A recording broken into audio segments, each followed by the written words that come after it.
Hi, I'm Matt Sweetwood, and I want to talk to you today about leadership.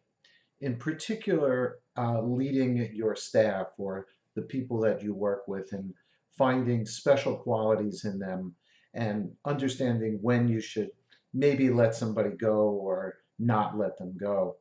Um, I ended up in a position in my life where I was leading a company back in New Jersey not too long ago. We had 100 employees. And when you have that many people working for you, you're dealing with all kinds of personalities and all kinds of opportunities in the company. And sometimes, if you can lead with creativity, you can really create an amazing environment for your company and find success in very unusual places. And when I get asked, what is your leadership style at work? I guess it comes from being a single parent, having raised five children from young age to adulthood on my own. I always say my leading style with its staff is a lot like parenting. So I don't want to say I'm their dad, but many times I've had staff call me that. But I try to view my staff in that way, in that same sort of loving way. And when you do that, you analyze people in a completely different way than in a very cutthroat, very sort of like empirical, how did they do on their review and so on. And it allows you to look at people with a broader view and maybe with more creativity.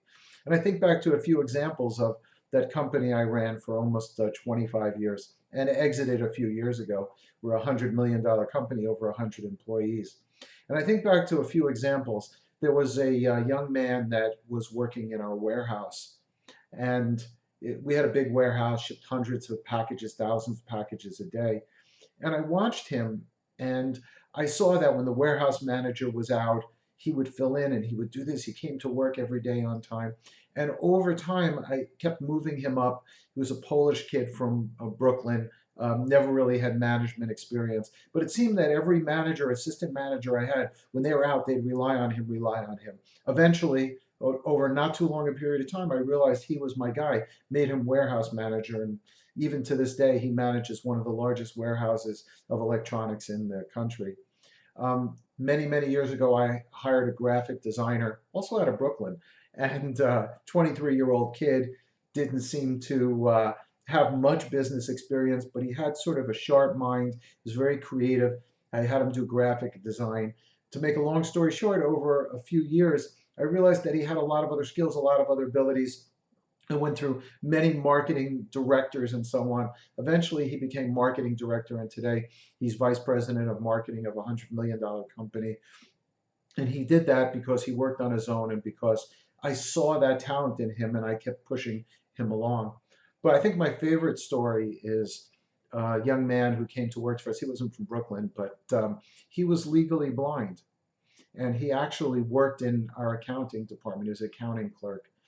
And one day I was in the room with him and I was asking about some a financial issue, and I couldn't understand how he actually was able to work, having such an impairment.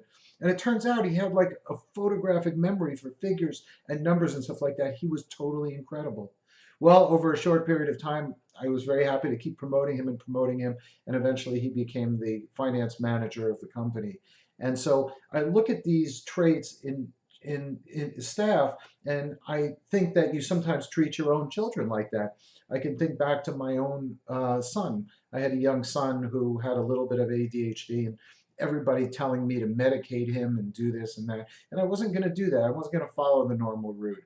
And in his case, I ended up putting him in competitive soccer, and that kind of got his energy out and taught him discipline and taught him to relate to other people and so on. He ended up getting a scholarship to soccer, to play college. It's a college to play soccer, and really had a very good run of it. It was really an amazing choice. So I think sometimes if you approach your staff like you would approach your children, you're creative with them, you think out of the box, you take that parenting approach to your staff, I think you're going to find incredible talent. The creativity and the benefit to your company and yourself are going to be enormous. I'm Matt Sweetwood, and I hope today's tip helps your life and your business.